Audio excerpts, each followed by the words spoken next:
morning, good morning, good morning, good people. It is Thursday, September 30th. This is Wake Up with Ray G. Good morning to you. I hope you have a fantastic Thursday.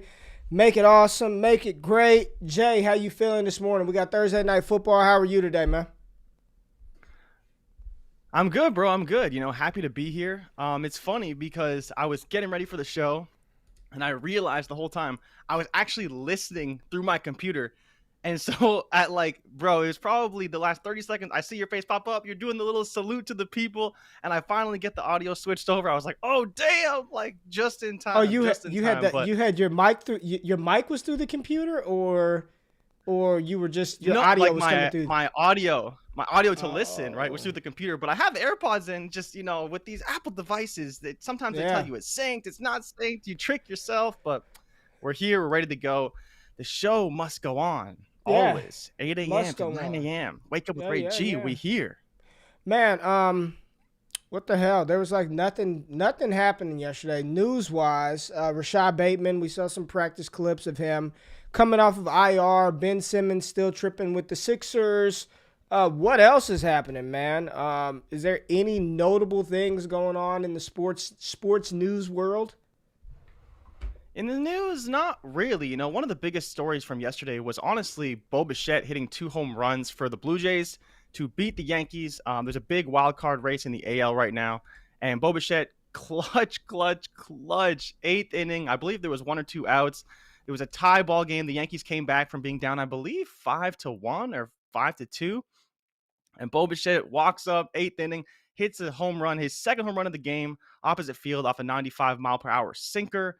So that actually was really great for the Jays because they're in a race with Boston Red Sox, who won, and the Seattle Mariners, who also won. So they kind of kept pace with them, and I believe they are right now a game and a half behind the Yankees still, because they are playing the Yankees, but the Yankees are in first in the wild card. Boston's still in second. Jays are in third, and then the Mariners are in fourth.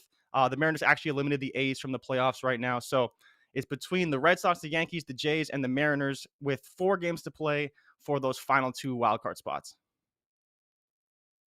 All right, all right. Well, since we got a little time at the beginning, we don't have a ton of news items.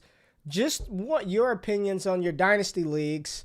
What players are Oh, you out there trying to acquire right now? Like, who's somebody that's still sort of under the radar that you're like, you know what? I believe in the talent, I believe in the situation, or the situation might not be as good right now, but I still believe in the player and their value is still depressed a little bit. Like some names that I've seen thrown around. I talked about three guys yesterday. Teddy Bridgewater. I think he's a little more than maybe just like a bridge quarterback, right? Like I think a lot of people thought Teddy B was going to come in this year and just like barely survive, and then they'll draft his replacement next year. Denver very well still may draft, their quarterback of the future or trade for one. But the way Teddy Bridgewater's playing, especially in superflex leagues, dude, like it's not a stretch to say he's probably their best quarterback since Peyton Manning has been there. Like honestly, and that's definitely crazy. not. That's crazy to think Definitely about not. that, right? But Drew Lock, Paxton Lynch, Joe Flacco, Trevor Simeon, he might be the best quarterback they've had since Peyton Manning. Like he's playing well. I'm seeing Mike Williams' name tossed around. A lot of people still not buying in to Mike Williams and what he's doing. I Yeah. think another undervalued guy, Henry Ruggs. I think he's starting to perform. Yep. Like he's still young, man. This dude's what 21 years old, 22. Like I'm in on that with Derek Carr. He's the quarterback. You've got a long-term quarterback there. Those are some of the names that I've seen tossed around. Rashad Bateman, I tossed him around yesterday, as well as Michael Gallup. I think one of those IR guys that people are still kind of like not really bought in on. But who are some players that you're thinking about like going out to acquire right now on the low?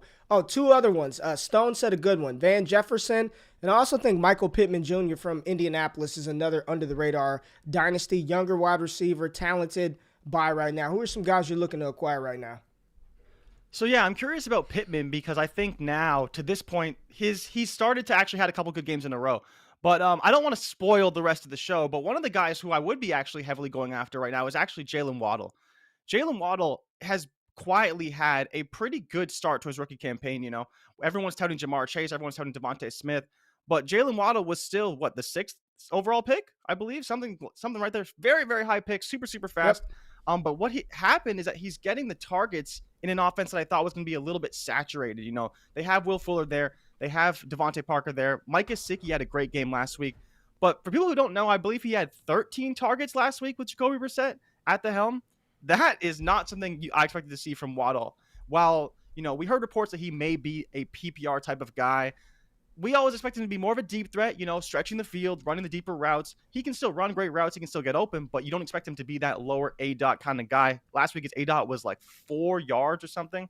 Great for fantasy if you play in PPR leagues, but not necessarily what you want to see. But again, it's Jacoby Brissett. But the big point here is that the Dolphins are, I believe, third in the NFL in seconds to snap, so they're playing at a very fast pace, and they're throwing the ball, I believe, the 8th highest right now in the NFL. So 8th highest rate in the NFL, 65%.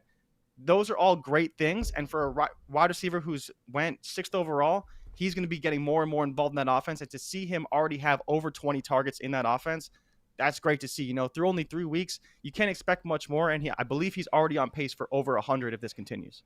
So from the young guys who we should be buying, let's just really talk about just your overall philosophy when it comes to fantasy sports, right? Like fantasy football, dynasty, redraft. Well, mainly dynasty, because redraft, it doesn't matter. But, we're seeing some of these staples at the running back position start to, I don't want to say break down, but start to like lose reps, and other younger guys are starting to get incorporated into the offense a little bit more. I look at a player like Nick Chubb, and as good as he is, again, I think we had a joke like, will Nick Chubb get over 25 carries on the season in any single game? You know what I mean? Carolina, does Carolina start to reel back CMC's workload? And it's crazy because Christian McCaffrey is only 25 years old. Like, he just turned 25. But, you're starting to see a couple of injuries, and I don't know if it's freak stuff. I don't know if it's I'm not here to debate that. I'm not a medical professional. But you see Ezekiel Elliott start to cede some work to Tony Pollard. The only running back who's still gets his and all of it is Derrick Henry. That's really the only one that's getting all the work, right? Even you look at Minnesota, will Dalvin Cook, because he's hurt every week, right? He's always getting hurt. Will they start to weave Alexander Madison in more? I mean, I just look at the running back landscape right now, and I'm kind of it's a conundrum. I don't know what to do. I don't know what to do because trading away somebody like Nick Chubb doesn't feel good because he's still super good, and he can go out there this Sunday and drop 160 on your head. You know what I'm saying? But at what point do you start to move some of these guys and just pivot to a different position, to future draft picks? Because it is kind of like trade season now. Some teams started off, you're 0-3, you're 1-2. You got to look that team in the mirror and be like, yo, this is not it. I've got to find something better. I've got to rebuild for the future, start strategizing for life after this season, because the chances are if you start 0-3, 0-4, it's going to take a lot for you to make the playoffs in that league. So what are your overall thoughts with this running back position? And it got me thinking about Najee, man. As much work as Najee's getting early, dude, he could be they could burn him completely out by year 3, year 4, and it could be a wrap for Najee, What are you doing with these dudes, man? It's difficult, right? And to talk to your point about Christian McCaffrey, he's a player who's already over 1,700 career touches in college and the NFL. So that's a heavy workload. We know that he was heavily utilized at Stanford, now again heavily utilized in the NFL, and really only playing a partial season the past 2 years. Only played 3 games last season, only played 3 games so far this year, and we'll see kind of when he comes back. But to your point about durability and some of these running backs, I think it's just what we expect now. As much as we want to ignore the signs of second-year contract running backs, we saw it with Todd Gurley, we saw it with David Johnson. Now we're kind of seeing with Christian McCaffrey, as much as we didn't want to believe that he would be a guy who could have injuries. And Dalvin Cook, again, second contract, player who was more injured in his history. But again, that's probably not going to go away. It's probably not going to get better for some of these players, where Derrick Henry never really been injured. I don't know if he's actually ever been injured. Like Alabama, I never heard of him getting injured. And then in the NFL, I've never heard of him really getting injured. Banged up here or there, sure. But the dude is just too big to not get injured. He's super durable. But as far as these players, go down the list. Alvin Kamara's had injury issues. Saquon Barkley, we know, is still dealing with injury issues. Nick Chubb's been pretty durable. Yeah, So he's been again, he's durable. kind of Yeah. in that Derrick Henry mold, but not in the elite fantasy mold that we want. And then to your point about Kareem Hunt was a spectacular running back, but now him spelling Nick Chubb has been kind of that second win for him, and that second contract's not going to be as big of a deal because he's not getting supreme touch load. But for all of these guys, I think you have to just be cautious. I think you have to just kind of tread lightly. As much as we want to believe that the next guy is going to be, the LT or the Derrick Henry, there may only be one or two of those guys, especially when you talk about Derrick Henry's workload. To get the workload and as well avoid injury, that's super, super rare. Like we saw it from one season with Dalvin Cook last year. We saw it from one season with Christian McCaffrey. Even Alvin Kamara, for spectacular as he's been, he's really only had, I think, one season where he was completely healthy, and he's been kind of banged up ever since. Zeke Elliott had his rookie year, and I believe his third year were both really spectacular from a health and actual opportunity perspective. But now, he's getting spelled by Tony Pollard, which I think is the right move. Like, I think Dallas is doing the right thing here. And even for me, and I don't know, I'd love to get your thoughts on this, I expected them to dial it back with Christian McCaffrey. Yes, his injury was kind of a shoulder injury. It's not really to his legs, so no real concern for it to linger and cause his running to be an issue. But regardless, you drafted Chuba Hubbard, a talented running back out of Oklahoma State. So why wouldn't you use him more? Unless maybe you feel like he's not ready. But Christian McCaffrey was still one of the highest utilized running backs, period, in the NFL, even before his injury. So what are you doing with these guys? You've been rambling for man. 6 minutes. I'm selling them. I think you have to sell them. That's what I'm saying. You have to be cautious, and you can't assume one's going to be the next Derrick Henry. There's only one Derrick Henry. Well, which one are you selling? You named every running back in the NFL. So which ones are I think you should be actively selling all of them. I have a roster where I had Saquon Barkley as my running back for the past 3 seasons. How great has that turned out? Again, injuries are freaky. And then I drafted Travis Etienne. That roster is in full rebuild now. I can't deal with that, And so if you don't have running backs who are healthy, you're screwed. So if you have like 2 older running backs, you got to sell them or see what you can do to get a Jonathan Taylor, get a Nick Chubb, a bigger running back, more durable, who's a bit younger. There's no shame in trying to test those waters.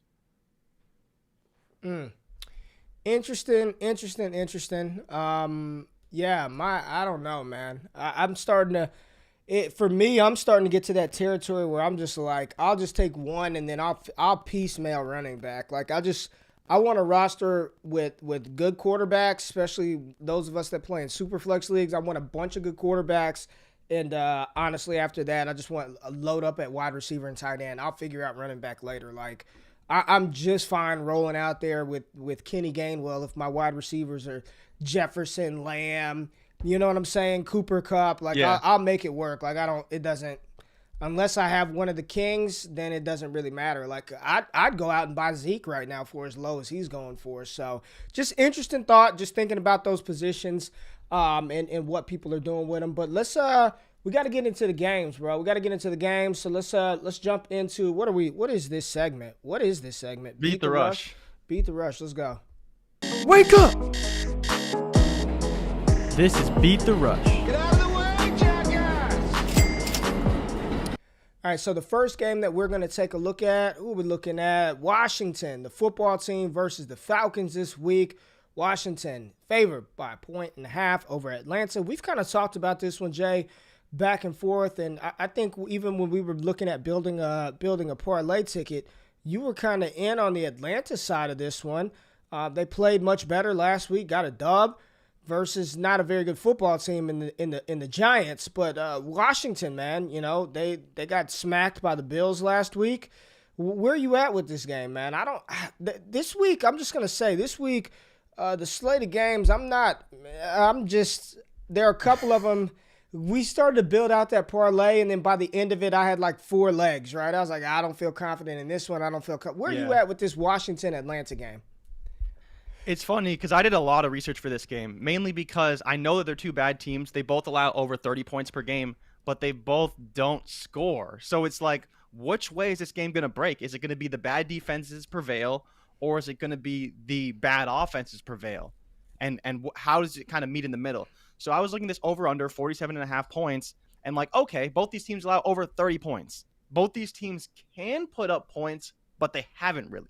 Washington's put up 22 points a game. Atlanta's only put up 16 points per game because of their abysmal 3-point effort against the Philadelphia Eagles in week 1. But I do think that it's trending the right direction for both teams. And it's not necessarily that I want to take the over. I think if I was going to take anything, I would probably take the Atlanta Falcons on the money line. But I am more interested in seeing, can Calvin Ridley finally get going? Because, again, in a very beatable matchup where these teams are allowing tons of points, 74.5 yards over under for Calvin Ridley. Very, very beatable. It's not a crazy high matchup for him. And Washington is just not good against the pass. They're allowing the 4th most passing yards per game, 307. And the Atlanta Falcons' strength is the pass game. When I was looking at rushing yesterday, I was looking at some offensive line grades. The Atlanta Falcons are the only team with a negative yards before contact. Like, think about that for a second. Yards before contact per attempt on an average basis for 3 games, the Atlanta Falcons still are negative. They average negative 0.02 yards per before contact. So their running back is getting hit in the backfield more times than not, which is one of the worst statistics you could ever say in regards to running back. So Mike Davis, you do not want him. Cordero Patterson, you don't really want him either because that offensive line is abysmal. And we know that, but the stats are maybe worse than I even thought. Yeah. But the pass game is very beatable. We know the Falcons love to pass the ball. They do have a prolific pass game when they use it effectively. And I do think at some point, we're going to see a game where Matt Ryan just throws the ball to Calvin Ridley 20 times. And this could be the game. Like, this may finally be the game. The Giants have a pretty good pass defense, and, they got exposed by Washington, and they didn't look that great. But it's now been 3 weeks. It's time for you to just say, Calvin Ridley, take me there. And I think this is going to be the game. Yeah, it's time for these coaches to just be like, the hell with it. Like, let's go get it. You know what I'm saying? Like, stop trying to play it safe. Like, let's go get it and just throw the damn ball. I don't care what you do, Matt Ryan. Every pass needs to either go to Calvin Ridley or Kyle Pitts. Like, let's go. Because this is, you wonder if teams really think, like, we still have a shot, right? Like, maybe if we can rip off a couple of wins, maybe we can push for a wild card berth. But if they're going to do that, then they're going to have to get Calvin Ridley and Kyle Pitts, like, really going. Kyle Pitts should not be rolling into the third quarter with 0 targets. That just makes no sense. And I do think this is an exploitable matchup, especially when you talk about how bad Washington's defense in the secondary has been. And it's crazy because this was touted as one of the top 3 defenses coming into the season by most big-time media outlets. They were saying the football team is a top 5 at worst defense in the NFL. And while their rushing defense might be, I'm assuming it's okay, it's not bad. The fact that they're allowing 307 pass yards per game. And like you said, we all know Matt Ryan is closer to the end than the beginning of his career at this point, but he can still rip it. He can still sling it. So I do think 74.5 for Calvin Ridley. This could be the game that really gets him on track. I like the receiving yard prop better than the reception total. He's got to get 7 receptions. But when you're looking at Kyle Pitts, 3.5 receptions or 46.5 yards, I think both of those are exploitable numbers for Kyle Pitts this week. Although the game might not be as entertaining, what you're trying to find are matchups in which you've got an advantage on either side of the ball. And when you have those type of weapons on that offense, which isn't very good, but with that quarterback who can still throw the ball, this is an exploitable matchup for the Falcons. And if you were going to take anything, I do think the Calvin Ridley over and the Kyle Pitts over in the receiving yard lines are really 2 really good bets, man. Because, statistically, Washington's pass defense, like we talked about, is bad. So I really like that. And the Washington side of the ball, it's Terry McLaurin and it's Antonio Gibson, a little Logan Thomas mixed in, maybe some J.D. McKissick reception props. Do you like anything from the Washington side while I look up J.D. McKissick? So for me, I would actually be targeting Antonio Gibson. I think this is a positive game script for him. To my point about the Falcons being terrible in yards before contact, Washington's actually top 5 in the NFL. They average 2.33 yards before contact, and we know that Antonio Gibson is dynamic in the rushing game, and he can break tackles, he can break arm tackles, he's very quick.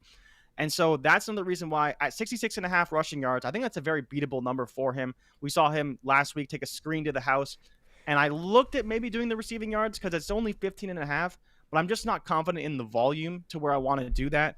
But I think the rushing yards should be there, and I think it's going to be a positive game script to run the ball.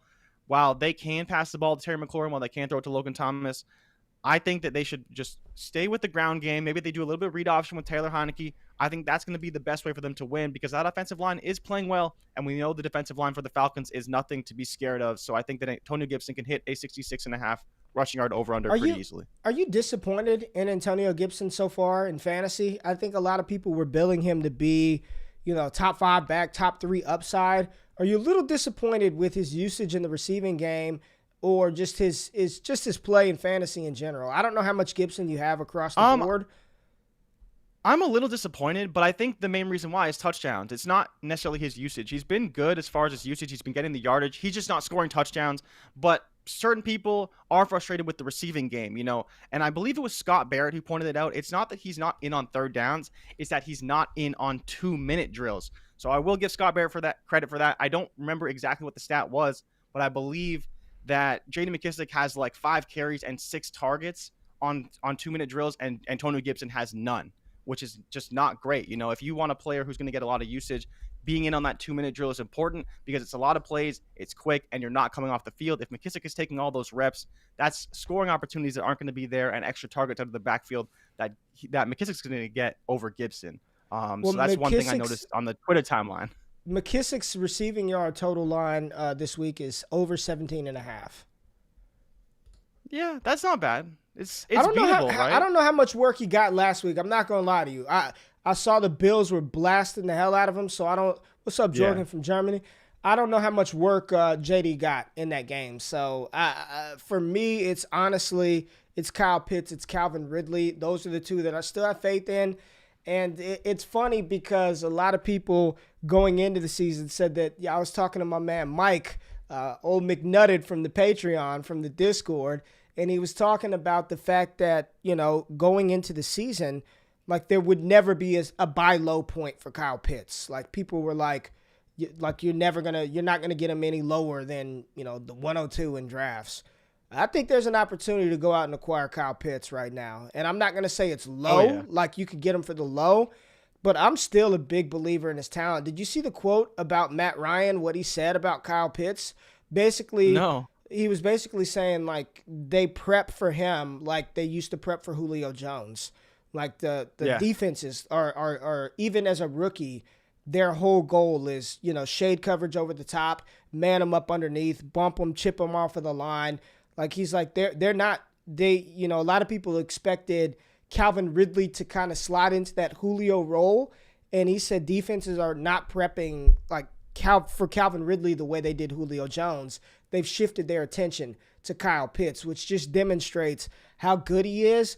And I still think buying high on Kyle Pitts, especially in those of us who play in tight end premium leagues, I'm still all in. Like, I'm still all in more than before on Kyle Pitts and his talent, man. Yeah, and I think that's part of the problem. And I have heard that from people saying that he's being covered by corners. And so it's like, he can beat linebackers, but he's got some work to do if he's going to be able to beat corners at the same rate that he could beat linebackers, right? And that's the big adjustment for him. He's used to playing against linebackers and safeties. He's playing against cover corners now, and it's going to make his job a lot harder. But to your point, the dominance is always going to be there. It's just about him figuring out and learning in a new scheme, new offense, and playing against new competition. Well, especially if they're going to continue to utilize him split out wide as a wide receiver more times than not, which – it just goes back to Kelsey's dominance and how good Travis Kelce is in order to defeat as much as we prop Pitts up as dynasty tight end 1 or tight end 2 or tight end 3, there's still a learning curve in the NFL. And when you just see players like Darren Waller, like Kyle Pitt, like Travis Kelce, like George Kittle, like TJ Hawkinson, consistently being able to beat Mike Gesicki this past week, beat top defensive backs, you can be athletic, you can be a freak athlete, but there is nuance that's required to win at the position, and you only gather that nuance through repetition. You get that repetition through years in the game. So the Kyle Pitts that we see today is not going to be the same guy we're talking about 3 or 4 years from now. I would be buying high. I want him. Like, I don't care. Like, if I've got to trade a first rounder and some players, a couple of picks, and a player to get him, I truly believe, because Atlanta's going to upgrade their quarterback position next year, bro. Like, there's no doubt in my mind they will be drafting a quarterback next year. And If I'm a Falcons fan, I would be very excited for the potential to get a player like Matt Corral, who we'll see this weekend. And if that happens, Kyle Pitts' his stock is going to go through the ceiling. You got a quarterback that can move around, extend plays, cannon of an arm, younger. I think the time to get Kyle Pitts, like I'd be trying to get him this week. Because there's a good chance that he can blow in this game right here. Somebody said Mike Davis over 2.5 receptions seems like a no-brainer. I agree. But a lot of people are shitting on Mike Davis, but that team is bad, man. Like you said, 0.02 yards, negative yards before contact behind the line. I mean, they've got nowhere to go. So I also think that's a good one. Where are we at? Buffalo. Who's Buffalo? Houston, Buffalo. Buffalo, Houston. Oh, good Lord. Is the line still 16.5? I saw yesterday it was minus 17 Buffalo. That's a lot of points. It's probably – no, come on, Ray. We're taking the points. We're taking Josh Allen. They're going to drop like 50 on Houston. Josh Allen's – he's on the MVP campaign now. You know, like he had a first 2 weeks were a little bit rough, but now he's all in, baby. He's all in. They're at home, too, for this game. So, man, like, Davis Mills. Davis Mills in Buffalo is going to be tough. Like I didn't even look at Houston props. I don't want to look at them. Yeah. But the big prop, and I gave you the graphic for it for Josh Allen. If you want to go after the yards, go after the yards. But plus 120, you can get Josh Allen over 2.5 touchdowns. That to me is just like egregiously low. He threw 4 last week. And, you know, he's playing against one of the worst defenses in the NFL. You know, they're not the worst defense in the NFL, but, you know, they're not a good one either. So 2.5 touchdowns plus 120. I'm taking that all day with Josh Allen. The yardage prop is 281 yards. Again, should be very easy for him to get there. And the other line I like is Cole Beasley, 55.5 receiving yards and 5.5 receptions. You can get that at plus 120 if you want the over on the receptions, minus 115 for the yards on both props. Diggs, I don't know. Are we going to see a Diggs blow-up game finally, Ray? Because we're waiting on it, man. Close. We're waiting on the Diggs blow-up game, and I think he's another one of those players right now that you can go out and get in Dynasty and Fantasy because he hasn't had that blow-up game. I still think I saw a graphic. He's still top 10 in air yards on the season. Yeah. I think he's still one of the league. I think he's on pace for more targets this season than he was last season. Like, he's still on pace for more targets. We just haven't seen the touchdowns. We haven't seen the blow-up game. So if there are people out there panicked. He's got 31 targets. He's got 31 targets in 3 games. So if there are people out there panicked on Stephon Diggs, what's that, 10 targets a game, a little over 10 targets a game? 10 targets a game, yeah. And he's got 19 receptions. I'm fine. And that's the problem, the conversion rate right now. He's only got 19 receptions on those 33 targets. But I'm still, again, Stephon Diggs is another player that I want. This could be the get-right game. This could be the squeaky wheel gets the grease. Good game for Stephon Diggs. I think Josh Allen is going to go nuts. And the only line that I wanted to look at from Houston that I think deserves our attention is Brandon Cooks, because Brandon Cooks is shown to be matchup-proof, quarterback-proof. And right now his receiving yard prop is set at 69.5, and that's minus 120 for 69.5. So bettors are pretty much like, oh, he should get that. Receptions over 5.5. Brandon Cooks should probably hit those. I think he should because, he's going to be matched up with Trey White probably for the most part. But Brandon Cooks, I think he's hit his prop total every week so far. I'm pretty damn sure. I know he's hit the yardage total. I think there was 1 week where he only had 4 receptions, and I think it was 4.5. That was week 1. He did go over 100 yards in that one. 5. He hit week 1. And then he's had 9 the past 2 weeks and double-digit targets, yeah. I think low Brandon of Cooks, 78 yards on the season so far. I think Brandon Cooks is a lock, honestly. I think Brandon Cooks is a lock to hit that. So if Josh Allen and Buffalo do get out early on Houston, then they're just going to abandon the run and they're just going to throw the ball a bunch. And whether that's smoke screens, deep outs, quick plays, I think Brandon Cooks is safe. I really do. I think Brandon Cooks is safe. He's seeming like he's been pretty much matchup proof so far. Yeah. How do you feel about Mark Ingram under 8.5 carries plus 120? That was one line I saw that I liked because we talked about it last week. If they'd abandoned the run and Mark Ingram would just be sitting on the bench by like the second quarter. Man, you said Ingram 8.5 carries? That's low. Yeah. It's low. He started off with 26 week 1 and then 16. I don't know, man. I mean, they ran the ball 26, 14, and then 6 last week. What is Houston doing, man? What are they doing? Well, but they need to run. Honestly, we talked about it I last know, week. They I need to know. run spread with Davis Mills. Like that's how they will move the ball and Well, that's how succeed they got. on That's how offense. they got going versus Carolina when they started to spread it out and let Davis Mills throw the ball.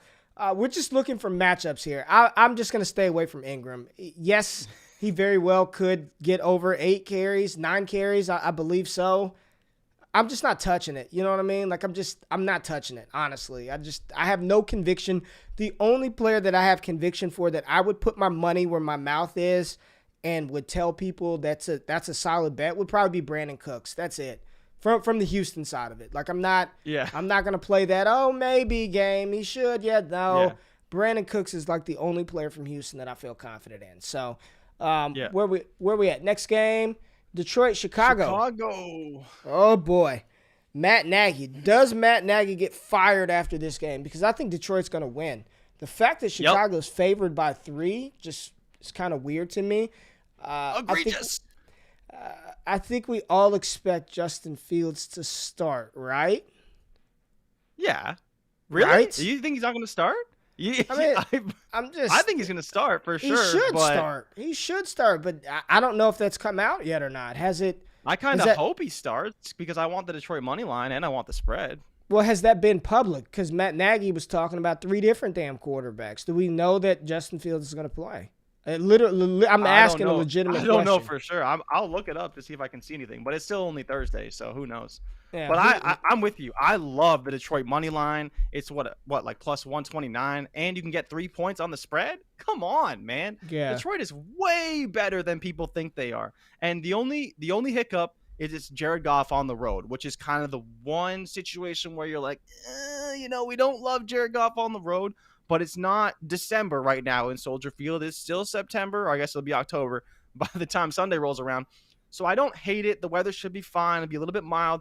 He's still going to roll with Jamal Williams, DeAndre Swift. He'll get the ball to Cephas. Obviously Hawkinson will be heavily involved. That Bears defense is good, but Jared Goff has played against plenty of good defenses before. He's been in the flames before against good defense. He's played the Bears, I think, 2 or 3 times before. So I'm not really worried about Jared Goff. It's just the fact he's on the road, and I hope he doesn't make too many mistakes. But I think it's a very beatable matchup against a Bears team that only had like 60 yards of total offense yesterday. Or last week, sorry. Yeah, maybe yesterday too. They still only had 60. That's and like Jorgen said, there's no bet with Chicago QBs, so no one knows. And that's what I was saying. Like I truly don't know who's playing quarterback. Like I have no clue. What's going on with the we were so excited for Allen Robinson and Darnell Mooney and Cole Kmet. Allen Robinson has been terrible for us in fantasy right now. I don't think he's hit his prop one time. I don't If think you want a lock of the week and Justin Fields is starting, take the under on Allen Robinson yardage. He doesn't get any yards.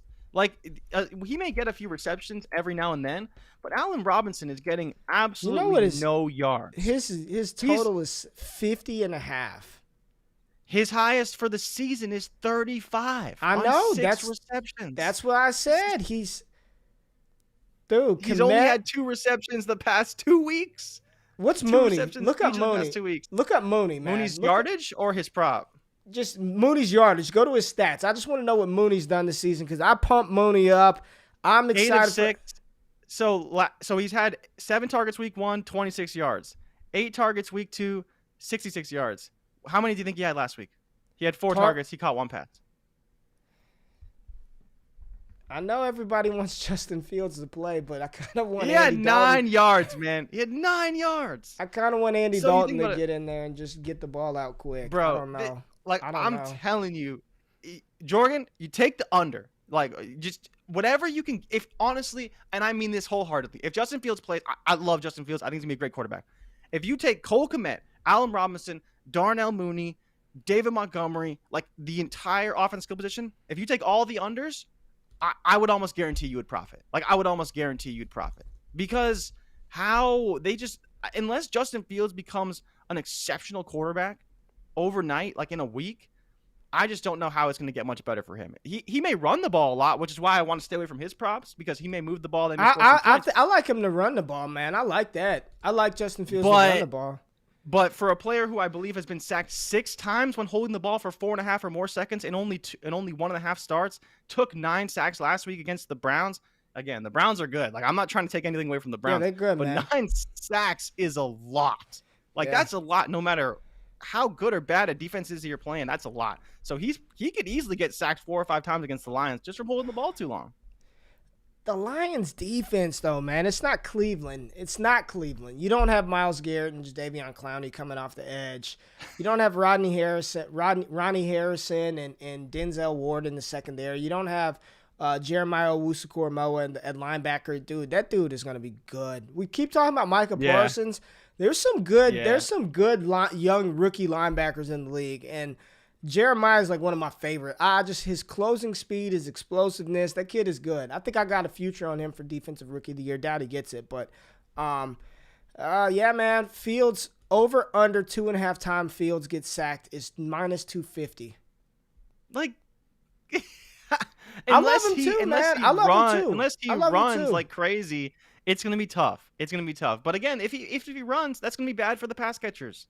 It's still going to be bad for them either way. I think this is a sneaky game. This could be a get-right game for Fields because Stone said the secondary for Detroit blows, but the D-line is underrated. So, I don't know, man. This is another one where if I'm doing anything, I'm just telling y'all, I'm not touching any props in this game. I'm betting the spread. I'm taking the points, and I'm teasing at 6.5, so Detroit just don't lose by 10. Like, just don't lose by 10. So you're not going after our boy? We're not going after our boy, DeAndre Swift? Oh, man. Well, I was talking about Chicago. I was talking about Chicago. My bad. Swizzy, let's talk about. We got to go for DeAndre Swift, right? Yeah, my bad. Wide receiver playing running back. You know, he's not getting the carries. It's pissing us all off. But 35.5 receiving yards, he can do it. Yeah. He's leading the league for receiving yards from a running back. We talked about it. He has more receiving yards than DeAndre Hopkins. Like, take that in. DeAndre Hopkins, all-pro, Hall of Fame wide receiver. He doesn't have as many yards as DeAndre Swift. How is that even possible? Because Jared Goff's going to get him the ball. Because Jared Goff's going to deliver it to him. And he's going to catch it. He's going to take it. Chicago's a good defense, but I think DeAndre Swift, he could be in for 6 to 8 receptions and 6 to 8 receptions. Easy. I mean, 35.5 for him. So this is why, and Jorgen said it's okay, more money for us. Thanks, Ray, for not taking any of the Chicago lines. Here's my thing. I don't have to bet on every game. Like, I don't know. Like, I don't feel good about that one. And if I don't feel good, then I'm just not going to do it. Like, this feels like a lock to me. Why risk Allen Robinson? Why risk Darnell Mooney when, like, this is a sure thing? Or as close to a sure thing as we've seen through 3 weeks of the season, DeAndre Swift getting those receiving yards. This is his role, man. They've run the same damn play. How much you want to bet within his first 3 targets, it's going to be one of those opposite field screens to DeAndre Swift. They do it every week. You should know it's coming. He goes in the game. They're going to do something where play action to the right, screen back to the left, and DeAndre Swift is going to pick up 13 yards on his first reception. I think over 35.5 is as close to free money as you can get from this game, and I just like this better. Like, I like this better than banking on anything from that Chicago offense when apparently the damn head coach doesn't even know what's going to happen with that offense right now with Matt Nagy and who's going to play quarterback. Dale said, I'm going to tease that Swift line up to 37.5 to 39.5. Yep. Do that. That's one of my locks of the week, man. If I could lock in one of, like, a couple picks, Swift 35.5. He's done it every single week. Minimum of 4 receptions a week. So if you get a number that's 3.5, I'd smash that too. This is good. He's hitting his props every week. It's a great line to target this week against not a very good team. Yeah, thank you for that. Any of the T.J. Hawkinson, is there anything out there on Hawk? I believe so. I just didn't want to kind of go there. I'm a little bit weary of Goff and, you know, how he's going to play. So I didn't 51.5 yards, 4.5 receptions for Hawkinson. That's probably a number he's hit every week. Yeah, he's 66. Oh no, last week was the week last week. He only had 10 yards last week. Yeah, last week he didn't do much. Last week he was quiet last week.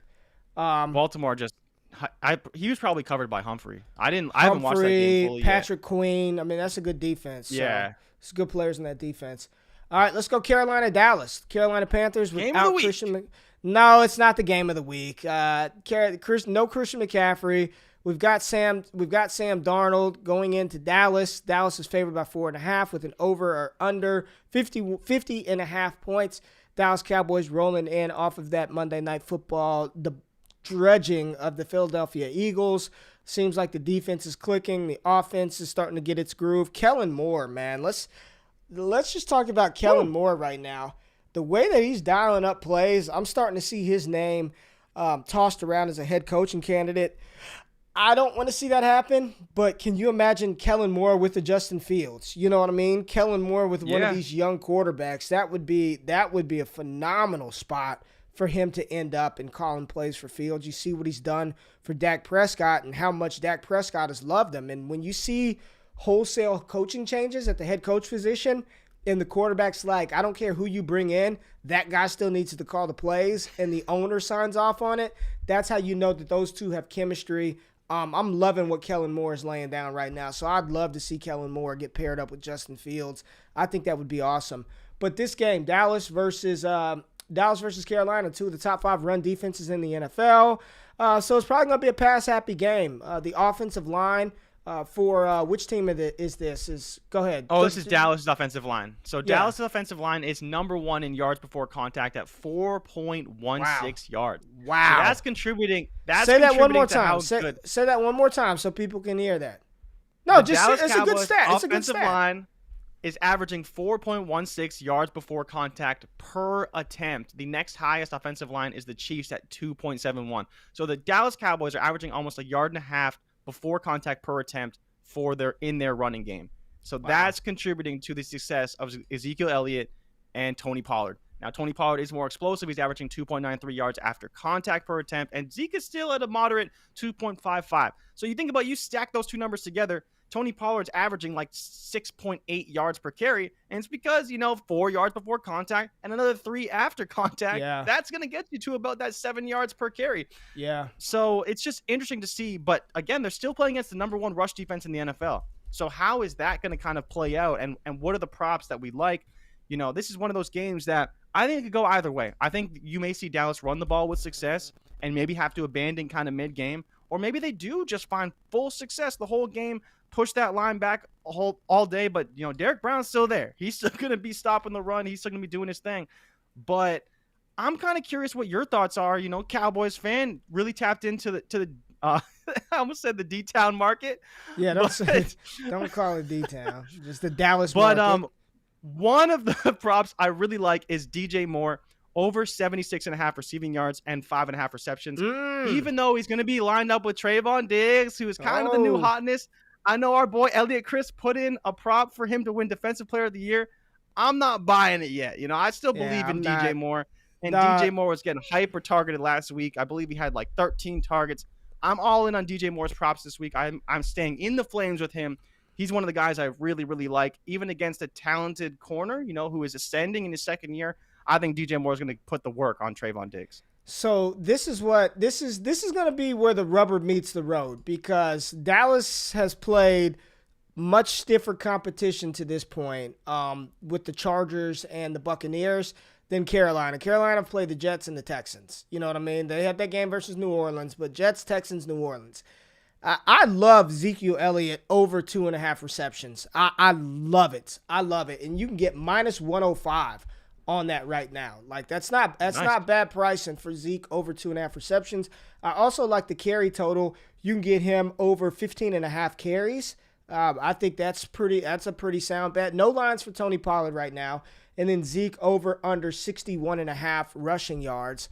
I think the formula was laid out last week. I do not think they are going to shy away from what made them successful over the past couple of weeks versus the Chargers and versus Philadelphia, and that's running the ball. If you're averaging 4.6 yards, 4.16 yards before contact per attempt, I'm going to continue to do that. Like, there's no need to change the game plan up from what they did week 2 and week 3. I think it's going to continue at home, and I think we're going to see Tony Pollard, Ezekiel Elliott have another good game. And at this point, man, what's interesting to me is pick and choose the wide receiver, because one of them is not going to play well. And I don't think it's CeeDee Lamb, because Dalton Schultz is part of this offense, man. Dalton Schultz, outside of, I think, one game, and it was the damn game that I bet the prop total, he's hit his prop every week for receptions, I believe. And I don't know what Dalton Schultz is at. Like, I'm trying to find the exploitable matchup. So let's go Dalton Schultz. So, I think one he's probably thing like to 3.5. know, right, is Three and a that, half Amari receptions. Cooper. 3.5 receptions for Yeah. Dalton Schultz this week. That's 3.5 pretty good. receptions. I think that's good. And I think to your point, Amari Cooper's still banged up. He still has his cracked ribs. So I think that's going to contribute to Dalton Schultz getting more work, to maybe Tony Pollard getting a little bit more work, and CeeDee Lamb getting more work as well. Now, it was kind of odd to not see him get a few more targets, even though they were running the ball really effectively. I kind of hoped they would be a little bit more balanced, but Dak really didn't throw the ball at all. And so I really need to know how you feel about this game script now, because this is where I've been going lately. I've been out on a limb. I've been kind of right on some of these props. When you talk about Dak Prescott's passing attempts, 36 and a half. I'll And he take hasn't the thrown the under. ball. And he hasn't thrown the ball 30 times in the past 2 weeks. I'll take the under. I would take the under. I love that. Yeah. They don't need Dak to throw the ball 40 times to beat Carolina. I don't think so. Sam Darnold, for as good as he played, he should have had 2 damn turnovers last week. He fumbled the ball in their own side of the field twice, and somehow the ball miraculously bounced back to the Carolina Panthers. He threw 2 should have been interceptions caught. This is going to be a good litmus test for what Sam Darnold is, who Carolina is, and it's unfortunate that they don't have Christian McCaffrey, but you know what? We don't have La'el Collins, that we don't have DeMarcus Lawrence. But and we're good point by Evan, though, is that J.C. Horn is also out, which is big for CeeDee Lamb. It's big for CeeDee Lamb. I mean, Deontay Jackson and C.J. Henderson is going to play this week. Yes, they still have a dope safety in Jeremy Chin. I think that for everything that has been lost for Carolina, Dallas has just as many missing pieces. And DeMarcus Lawrence is a critical piece. He's their best pass rusher. He gets the most pressure. Amari Cooper's not 100%. No La'el Collins. So, listen, that's the war of attrition, man. Panthers should be attacking Micah Parsons aggressiveness. Yeah, we'll see how that's going to play action out. game, baby. I think Parsons is about to feast on Carolina. I think this is one where I would love taking the spread. And if I can tease Dallas to 6.5, you know me, I'm all about those 7.5 point I got another teasers. one for you, too, now. How do you feel about Chuba Hubbard at 53.5 rushing yards? I think I'm easy under on that. I don't think he's going to run the ball at all. I don't know, man. You don't believe in your defense? I would take the under because I think I don't think it's going to be the Chuba Hubbard show. I think he can run. I just don't think it's going to be the Chuba Hubbard show. I think they're going to do a little bit with Royce Freeman. You're going to see Chuba Hubbard. No, 100%. You're going to see DJ Moore on reverses. I just don't think they're going to give him 20 carries in order to hit that. So I'm taking the under on that, and I feel pretty good about that one. And I just don't think he's going to get all the work. I don't think he's going to get the volume in order to hit that because Dallas's run defense is not bad. I mean, especially when we it's have top to 6. Yeah, I was going to say it's a top 6. I thought it was top 10, but top 6. There you go. So CeeDee Lamb, 71.5 receiving yards, 5.5 receptions. It's going to be one of those guys. Again, it's going to be one of the receivers. And if I had to bet on one of the receivers, I'm going to take my chances with CeeDee Lamb. But I'm telling you, I just feel better with the rushing props. Dak Prescott under 36.5 pass attempts. And I like Dalton Schultz over 3.5 receptions. And I think there's a book where you can get him 2.5 receptions made. I'm in on that. They are utilizing him in the offense. This isn't the fantasy prop. Are you going to catch 3 passes? And I think Dalton Schultz is pretty much good for that. And after coming off of the game that he had, a career game last week, I think I'm going to stay in the Dalton Schultz Flames. So let's talk about the next game. Did we even talk about anybody? We talked about DJ Moore. You like DJ Moore, right? I like DJ Moore, yeah. I want to stay away from Robbie. Like we said, we talked about Chuba. I don't want to go after Sam Darnold yardage. Right. If you want to go after Sam Darnold, maybe to throw a pick, that's always a fun prop to go for. Let me see if it's out right now. What about Tommy Tremble? Oh, they have nothing for Tommy Tremble. They wouldn't have him. So it's minus 141 if you think Darnold throws a pick. So not great, not terrible. Yeah, not great. But yeah, the next game I love. If you want to talk about Miami and Indy, okay. I don't love Indy. I hate Indy. But one thing of note, Jonathan Taylor, 69.5 rushing yards, and Miami Dolphins are third. Or sorry, we talked about Miami Dolphins third in the snap percentage. But Peyton Barber just gashed this Miami defense for over 100 yards. Peyton Barber is not. Good shit, Jay. He's not Jonathan Taylor, right? Good job. So if you want to go that route, I'm all in on JT to go after the yardage. But the better prop, in my opinion, even better than JT's yardage, is Jaylen Waddle, like I just talked about to top of the show. Jaylen Waddle is at 3.5 receptions. How on earth are these bookmakers giving Jaylen Waddle 3.5 receptions? The title of this graphic is Jaylen and Jacoby, because that's what it was all That's last a good week. title. Jaylen and Jacoby. Jaylen had 13 targets, caught 12 passes. He only had like 50 or 60 yards. But I don't care about that. I'm betting the receiving prop. I'm betting the receptions. 3.5 is way too low. And Yeah, as well, man. Mike Gesicki had 12 targets last week. He caught 10 passes for 86 yards. And even he only has a 3.5 reception prop. So if you're betting on the game script, right? Yeah, over for Mike Gesicki is plus 120. Like, What? take that in. He had 10 receptions last week. And Whoa, Tua's whoa. out. Tua is on IR. He is not coming back. You are going to see the exact same game script play out. It will be Mike Gesicki, Jaylen Waddle, probably some Will Fuller. Maybe they run the ball a little bit more. But both these guys, double-digit targets and had tons of receptions. For them to only be at 3.5, absolutely egregious. That's crazy. I love the Waddle prop. Waddle prop is the lock of the week. Gesicki, I'm iffy on because his usage hasn't been quite as high. But Waddle has hit his reception prop for this week and his receiving yard prop every single week this season. So if you like this number, you should like it because he's hit it every single week this season. And I think he's going to continue with Jacoby at the helm. Why would anything change? That offense was a lot better than I expected it to be. I lost on the stupid spread, but thank God I won on the money line because the Raiders came back. I like this a lot, but I love your thoughts on kind of the Colts because they've been a bit of a mess. I was going to pull Michael Pittman props, but I just don't love them because I don't know how Wentz is going to play, and I think this defense is pretty good for Miami. Damn, I'm trying to put the bet in right now, but my book doesn't have the props up. Maybe I'll go to Prize Picks, but I'm loving Jaylen Waddle and Mike Gesicki over 3.5. That is, and you can get plus, and it's not even like plus 105 for Gesicki. It's plus 120, Gesicki man. is plus 120, yeah. But Waddle is, I think, minus 161. So they expect Waddle to get but for Gesicki, but again, Waddle's hit that every single week. He's had 4 receptions every week. But Gesicki, you gotta chase it. You can do a little 3-leg parlay with the props here. You can go JT over 69.5. Jaylen Waddle over 3.5, Mike Gesicki over 3.5. And if you're feeling real frisky, then add the Waddle receiving yard, which that's where he's been lacking, is in the receiving yards this year. He's billed as more of a deep play threat. But I think a 3-leg solid money parlay is JT over, Mike Gesicki, and Jaylen Waddle over. That's a nice little 3-leg player prop parlay out of this game. Listen, the Colts, damn. Oh, whoa, what did Dale just say? He got Gesicki over 3.5, 230. Man. Yeah, I love it, man. I'm as soon as I can bet that, I'm gonna put that in, add that to the bet tracker. But I am going to bet that. I am going to bet this one. The Colts they're another team that needs to draft a quarterback. I don't know how Carson Wentz had high ankle sprains and was able to play, and then some players have it, and I don't know. Maybe he didn't have a high ankle sprain, but that offense they looked bad. I'm interested in Nyheim Hines, who's getting a lot more work. He's outscored Jonathan Taylor in PPR, Nyheim Hines, so far this season.